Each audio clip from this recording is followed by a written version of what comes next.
د جناب رسول الله اخلاق متعلق یو صحابي فرمای چې رسول الله صلی الله علیه وسلم یو ریناستا مړی خوري خوراک کوي وای چې کم جی چې د ناسته کمې کمرې چې یا کم کور چې هغه کور مخته یا هغې کمرې مخته یوه بدکاره زنانه تېرېږي لارې چې روانه ده یوه بدکارې زنانه غیر مسلمه اسلام یې نه ده راوړی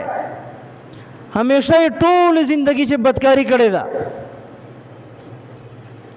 چې کله رسول الله صلی الله علیه وسلم باندې هغې زنانه نظر ولګېدی نو هغه څه ورته وایي چې دا کومه طریقه ده خپله خوراک کوي او